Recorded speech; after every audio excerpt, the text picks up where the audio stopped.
Hello everyone, welcome back to our channel Anushruti art zone.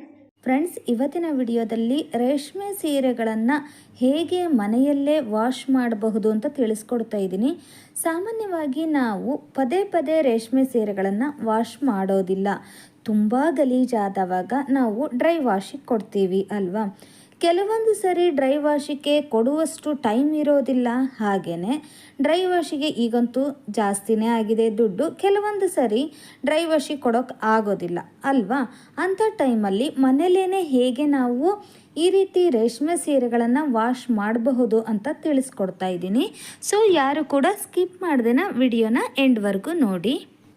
Friends, ಈ ಹಿಂದೆ ವಿಡಿಯೋಗಳಲ್ಲಿ ನನ್ನ ಹತ್ರ ಇರೋ ರೇಷ್ಮೆ ಸೀರೆಗಳ ಕಲೆಕ್ಷನ್ ತೋರಿಸಿದ್ದೀನಿ. ಹಾಗೆಯೇ ರೇಷ್ಮೆ ಸೀರೆನ ಹೇಗೆ ಮೇಂಟೈನ್ ಮಾಡಬೇಕು, ಹೇಗೆ ಅದನ್ನು ನಾವು ನಿರ್ವಹಣೆ ಮಾಡಬೇಕು ಅನ್ನೋದನ್ನು ತಿಳಿಸ್ಕೊಟ್ಟಿದ್ದೀನಿ. ಹಾಗೆಯೇ ಸೀರೆಗಳನ್ನು ಹೇಗೆ ಮಡಚಿ ಇಡಬೇಕು ಬೀರುವಿನಲ್ಲಿ ಅಂತ ಕೂಡ ನಾನು ತಿಳಿಸ್ಕೊಟ್ಟಿದ್ದೀನಿ. ಇವತ್ತಿನ ವಿಡಿಯೋದಲ್ಲಿ ಕ್ಲೀನಿಂಗ್ ಟಿಪ್ಸನ್ನು ನಾನು ಶೇರ್ ಮಾಡ್ತಾ ಇದ್ದೀನಿ. ಬಹುಶಃ ನಿಮಗೆ ಈ ವಿಡಿಯೋ ಇಷ್ಟ ಆಗುತ್ತೆ ಅಂತ ಹೇಳಿ ನಾನು ಅಂದ್ಕೊಂಡಿದ್ದೀನಿ. ಇಷ್ಟ ಆದರೆ ಮರೀದೇನೆ ಲೈಕ್ ಮಾಡಿ, ಹಾಗೆ ನಿಮ್ಮ ಫ್ರೆಂಡ್ಸ್ ಆ್ಯಂಡ್ ಫ್ಯಾಮಿಲಿಗೂ ಕೂಡ ನನಗೆ ನಮ್ಮ ವಿಡಿಯೋನ ಶೇರ್ ಮಾಡೋದನ್ನು ಮರಿಬೇಡಿ. ನೋಡಿ, ಸಾಮಾನ್ಯವಾಗಿ ನಮ್ಮ ರೇಷ್ಮೆ ಸೀರೆಗಳು ಹೆಚ್ಚಾಗಿ ಈ ಫಾಲ್ಸ್ ಇರುತ್ತಲ್ಲ, ಇಂಥ ಕಡೆಯಲ್ಲಿ ಜಾಸ್ತಿ ಗಲೀಜಾಗಿರುತ್ತೆ. ಹಾಗಾಗಿ ಈ ಫಾಲ್ಸ್ ಇರೋ ಕಡೆ ನಾವು ಫಸ್ಟು ಇದನ್ನು ಮಡಚಿಟ್ಕೊಳ್ಳೋಣ. ಸೀರೆನ ನಾನು ಓಪನ್ ಮಾಡಿ, ನಾವು ಹೇಗೆ ಸೀರೆ ಉಟ್ಕೊಳ್ಳುವಾಗ ನೆರಿಗೆ ಮಾಡ್ತೀವಲ್ವ, ಆ ರೀತಿ ನಾವು ಫಸ್ಟು ನೆರಿಗೆ ಮಾಡಿಡೋಣ. ನೋಡಿ, ಸಿಂಪಲ್ ಅಂದರೆ ಸಿಂಪಲ್ ಆಗಿರುವಂತಹ ಐಡಿಯಾ, ಬಟ್ ತುಂಬಾ ವರ್ಕ್ ಆಗುತ್ತೆ. ನಾನಂತೂ ಸಾಮಾನ್ಯವಾಗಿ ಈ ರೀತಿಯೇ ವಾಶ್ ಮಾಡೋದು. ಸೊ ನಿಮಗೂ ಕೂಡ ಈ ಟಿಪ್ಸು ಹೆಲ್ಪ್ ಆಗುತ್ತೆ ಅಂತ ಹೇಳಿ ನಾನು ಶೇರ್ ಮಾಡ್ತಾ ಇದ್ದೀನಿ. ನೋಡಿ, ಮೊದಲನೇದಾಗಿ ನಾನಿಲ್ಲಿ ನೆರಿಗೆ ಮಾಡ್ಕೊಳ್ತಾ ಇದ್ದೀನಿ. ಫುಲ್ ಸ್ಯಾರಿನ ನಾನು ಈ ರೀತಿ ನೆರಿಗೆ ಮಾಡಿ ಒಂದು ಬಟ್ಟೆಗೆ ಒಣಗಿಸೋಕ್ಕೆ ಅಂತ ಹೇಳಿ ನಾವು ಕ್ಲಿಪ್ ಹಾಕ್ತೀವಲ್ವ, ಆ ಕ್ಲಿಪ್ಪನ್ನು ನಾನಿಲ್ಲಿ ನೆರಿಗೆ ಮಾಡಿರೋದು ಬಿಚ್ಚಬಾರ್ದು ಅಂತ ಹೇಳಿ ಕ್ಲಿಪ್ಪನ್ನು ಹಾಕ್ತಾ ಇದ್ದೀನಿ. ಹಾಗೆಯೇ ಇಲ್ಲಿ ಅಷ್ಟೇ ಅಲ್ಲ, ಕೆಳಗೂ ಕೂಡ ಒಂದು ಕ್ಲಿಪ್ ಹಾಕ್ಕೊಂಡಿದ್ದೀನಿ. ನೋಡಿ, ಮೇಲೆ ಮತ್ತು ಕೆಳಗಡೆ ಎರಡೂ ಕಡೆಯಲ್ಲೂ ಕೂಡ ಕ್ಲಿಪ್ ಹಾಕ್ಕೊಂಡಿದ್ದೀನಿ. ಹಾಗೆಯೇ ಫಾಲ್ಸ್ ಇರೋ ಕಡೆ ಸ್ವಲ್ಪ ಮೇಲ್ಗಡೆ ನೀವು ಕ್ಲಿಪ್ ಹಾಕಿ, ಫಾಲ್ಸ್ ಇರೋದನ್ನು ಕೆಳಗಡೆ ಸ್ವಲ್ಪ ಅದನ್ನು ಒಂದು ಮೊಳದಷ್ಟು ನೀವು ಬಿಟ್ಬಿಡಬೇಕು ಸೀರೆನ. ನಂತರ ಒಂದು ಬಕೆಟಲ್ಲಿ ನಾನು ನೀರನ್ನ ತೊಗೊಂಡಿದ್ದೀನಿ. ಇದಕ್ಕೆ ಕೂಡ ಏನೂ ಮಿಕ್ಸ್ ಮಾಡಿಲ್ಲ, ಜಸ್ಟ್ ನೀರನ್ನು ತೊಗೊಂಡಿದ್ದೀನಿ. ಈಗ ನಾನು ಶಾಂಪೂನ ನಾನಿಲ್ಲಿ ಹಾಕ್ಕೊಳ್ತಾ ಇದ್ದೀನಿ. ಅದು ಕೂಡ ಒಂದು ಪ್ಯಾಕೆಟಲ್ಲಿ ಅರ್ಧ ಪ್ಯಾಕೆಟ್ ಶಾಂಪೂನ ನಾನಿಲ್ಲಿ ಯೂಸ್ ಮಾಡ್ತಾ ಇದ್ದೀನಿ. ಇದೇ ಶಾಂಪು ಯೂಸ್ ಮಾಡಬೇಕು ಅಂತ ಏನಿಲ್ಲ, ಮೈಲ್ಡ್ ಆಗಿರುವಂತಹ ಶಾಂಪು ಯಾವುದಾದ್ರೂ ನಡೆಯುತ್ತೆ. ನಾನಿಲ್ಲಿ ಅರ್ಧ ಪ್ಯಾಕೆಟ್ನಷ್ಟು ಒಂದು ಸೀರೆಗೆ ಹಾಕ್ಕೊಳ್ತಾ ಇದ್ದೀನಿ. ನೋಡಿ, ಈ ಥರ ಶಾಂಪೂನ ಹಾಕ್ಕೊಂಡ್ಬಿಟ್ಟು ನೀಟಾಗಿ ಈ ಥರ ನೋಡಿ ಹೀಗೆ ಅದನ್ನು ನೊರೆಯಾಗಿ ಬರುವಂತೆ ಹೀಗೆ ಮಾಡಿ, ನಂತರ ನೀವೇನು ಸೀರೆನ ಮಡಚಿಟ್ಕೊಂಡಿದ್ರಲ್ಲ, ಆ ಸೀರೆನ ಕೆಳಗಡೆ ಭಾಗ ಅಂದರೆ ಬಾರ್ಡರ್ ಏನಿತ್ತಲ್ಲ, ಆ ಫಾಲ್ಸ್ ಏನಿತ್ತಲ್ಲ ಅದು ಕೆಳಗಡೆ ಬರೋ ಹಾಗೆ, ಅಂದರೆ ಫಸ್ಟು ಫಾಲ್ಸ್ ಇರೋ ಕಡೆ ನಾವು ಈ ರೀತಿ ನೆನೆಸ್ಕೊಳ್ಳೋಣ. ಯಾಕೆ ಅಂದರೆ ಕೆಲವೊಂದು ಸರಿ ಫಾಲ್ಸು ಕಲರ್ ಬಿಡುವ ಸಾಧ್ಯತೆ ಇರುತ್ತೆ. ಸೊ ಇಡೀ ಸೀರೆನೇ ನೀವು ಒಂದೇ ಸರಿ ನೆನೆಸ್ಬಿಟ್ಟು ಆ ಫಾಲ್ಸಿನ ಕಲರ್ ಪೂರ್ತಿ ಸೀರೆಗೆ ಹತ್ತಿದ್ರೆ ಸೀರೆ ಪೂರ್ತಿ ಹಾಳಾಗುತ್ತೆ ಫ್ರೆಂಡ್ಸ್. ಸೊ ಹಾಗಾಗಿ ಫಸ್ಟು ಫಾಲ್ಸ್ ಇರೋ ಕಡೆ ನೀವು ಮುಳುಗಿಸ್ಬಿಟ್ಟು ಅದನ್ನು ಒಂದು 10 ಸೆಕೆಂಡ್ ಹಾಗೆ ಬಿಟ್ಬಿಟ್ಟು ನಂತರ ಅದನ್ನು ತೆಗೀರಿ. ಆವಾಗ ನಿಮಗೆ ಗೊತ್ತಾಗುತ್ತೆ ಅದು ಕಲರ್ ಬಿಡುತ್ತೋ ಇಲ್ವೋ ಅಂತ ಹೇಳಿ. ಕಲರ್ ಬಿಟ್ಟರೆ ಅದನ್ನು ನೀರನ್ನು ಚೇಂಜ್ ಮಾಡಬೇಕಾಗುತ್ತೆ.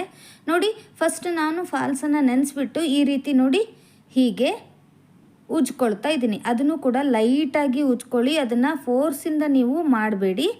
ನಂತರ ನೋಡಿ, ಹೀಗೆ ಮಾಡಿರೋದ್ರಿಂದ ನಮ್ಮ ಫಾಲ್ಸ್ ಕೂಡ ಇವಾಗ ನೀಟಾಗಿ ಕ್ಲೀನ್ ಆಯಿತು. ನೋಡಿ, ಈ ರೀತಿ ನಾವು ಉಜ್ಕೊಂಡ ನಂತರ ಪೂರ್ತಿ ಸೀರೆನ ನೀವು ಇದ್ರ ಒಳಗಡೆ ಹಾಕಿ, ನೋಡಿ ಈ ಸೈಡ್ ಭಾಗ ಇತ್ತಲ್ಲ, ಅದರಿಂದ ನಾನು ಈ ಕಡೆ ಭಾಗವನ್ನು ಪೂರ್ತಿ ನೆನೆಸಿಡ್ತಾ ಇದ್ದೀನಿ. ಫುಲ್ ಸೀರೆನ ನೀವು ಹೇಗೆ ನೆರಿಗೆ ಮಾಡಿದ್ರಲ್ಲ ಅದೇ ರೀತಿಯೇ ಹಿಡ್ಕೊಂಡ್ಬಿಟ್ಟು ಅದನ್ನು ನೆನೆಸ್ಬೇಕಾಗುತ್ತೆ. ನಾವು ಆಲ್ರೆಡಿ ಫಾಲ್ಸ್ ಇರೋ ಕಡೆ ಇದನ್ನು ತೊಳೆದಾಗಿದೆ. ಈಗ ನೋಡಿ ಈ ರೀತಿ ನಾವು ನೆನೆಸಿಟ್ಟಿದ್ದೀವಿ ಈ ಸೈಡ್ ಭಾಗವನ್ನು. ಇದನ್ನು ನಾವು ಯಾವುದೇ ಕಾರಣಕ್ಕೂ 2 ನಿಮಿಷದ ಮೇಲ್ಗಡೆ ಈ ರೀತಿ ಸೀರೆನ ನೆನೆಸಿಡಬೇಡಿ. ಸೀರೆ 2 ನಿಮಿಷಕ್ಕಿಂತ ಜಾಸ್ತಿ ಇದ್ದರೆ ಹಾಳಾಗಿಬಿಡುತ್ತೆ. ಸೊ ಹಾಗಾಗಿ 1-1.5 ನಿಮಿಷ ನೆನೆಸಿದ್ರೆ ಸಾಕು. ನಂತರ ಇದನ್ನು ಹೀಗೆ ತೆಗೆದುಬಿಟ್ಟು ಜಾಲಿಸಿದ್ರೆ ಆಯಿತು. ಅದು ಕೂಡ ನಿಧಾನಕ್ಕೆ ಹೀಗೆ ನೀವು ಜಾಲಿಸಿ, ಯಾವುದೇ ಕಾರಣಕ್ಕೂ ಫೋರ್ಸಿಂದ ನೀವು ಅದನ್ನು ಎತ್ತು ತೆಗೆದು ಮಾಡಬೇಡಿ. ಹಾಗೆಯೇ ಅದನ್ನು ಉಜ್ಜಕ್ಕೆ ಇಂದ ಉಜ್ಜಕ್ಕೆ ಹೋಗ್ಬಿಡಿ. ನಂತರ ನೋಡಿ ನಾನು ಅದನ್ನು ನೀರನ್ನು ತೆಗೆದುಬಿಟ್ಟು ಶಾಂಪೂವಿನ ನೀರನ್ನು ತೆಗೆದುಬಿಟ್ಟು ನಂತರ ಕ್ಲೀನಾಗಿರೋ ನೀರಿನಲ್ಲಿ ಮತ್ತೆ ಇದನ್ನು 2 ಸತೆ ಎದ್ದು ತೆಗಿತೀನಿ. ಆವಾಗ ಫುಲ್ ಸೀರೆ ನೀಟಾಗುತ್ತೆ. ಈ ರೀತಿ ನೀವು ಜಾಡಿಸ್ಬಿಟ್ಟು ಅದನ್ನು ಹಿಂಡಲಿಕ್ಕೆ ಹೋಗಬೇಡಿ. ಇದು ರೇಷ್ಮೆ ಸೀರೆ ಆಗಿರೋದ್ರಿಂದ ನಾವು ಎಷ್ಟು ಜಾಗರೂಕತೆಯಿಂದ ವಹಿಸಿ ನಾವು ವಾಶ್ ಮಾಡಿದರೂ ಕೂಡ ಸಾಲದು. ಸೊ ಹಾಗಾಗಿ ದುಬಾರಿ ಬೆಲೆಯಲ್ಲಿ ನಾವು ತೊಗೊಂಡಿರ್ತೀವಲ್ವ, ಸೊ ಅದನ್ನು ಮೇಂಟೈನ್ ಮಾಡೋದು ಕೂಡ ಒಂದು ಕಲೆ. ನಂತರ ನೋಡಿ ಇಲ್ಲಿ ನಾನು ಈ ರೀತಿ ಒಣ ಹಾಕಿದ್ದೀನಿ. ಯಾವುದೇ ಕಾರಣಕ್ಕೂ ತುಂಬ ಬಿಸಿಲಿರೋ ಕಡೆ ಈ ಸೀರೆನ ಒಣ ಹಾಕಬೇಡಿ, ಕಲರು ಬೇಗನೆ ಹೊಟ್ಟೋಗಿಬಿಡುತ್ತೆ. ಸೊ ಹಾಗಾಗಿ ನೀವೇನು ಮಾಡಬೇಕು, ಬೆಳಗಿನ ಎಳೆ ಬಿಸಿಲು ಅಥವಾ ನೆರಳಲ್ಲೇ ಇದನ್ನು ಸೀರೆನ ಒಣಗಿಸ್ಕೊಳ್ಳಿ ಅಷ್ಟೇ. ನೋಡಿ ನಾನು ನೆರಳಲ್ಲೇ ಈ ಸೀರೆನ ಈಗ ಒಣ ಹಾಕಿದ್ದೀನಿ. ಓಕೆ ಫ್ರೆಂಡ್ಸ್, ನಿಮಗೆಲ್ಲ ಈ ಟಿಪ್ಸ್ ಇಷ್ಟ ಆಯಿತು ಅಂದ್ಕೊಂಡಿದ್ದೀನಿ, ಯೂಸ್ ಆಗುತ್ತೆ ಹೇಳಿ ಅಂದ್ಕೊಂಡಿದ್ದೀನಿ. ಯೂಸ್ ಆದರೆ ಮರೀದಿನೇ ನಿಮ್ಮ ಫ್ರೆಂಡ್ಸ್ ಆ್ಯಂಡ್ ಫ್ಯಾಮಿಲಿಗೂ ಕೂಡ ಶೇರ್ ಮಾಡಿ. ಹಾಗೆ ನಿಮ್ಮ ಅನಿಸಿಕೆ ಅಭಿಪ್ರಾಯವನ್ನು ತಿಳಿಸೋದನ್ನು ಮರಿಬೇಡಿ.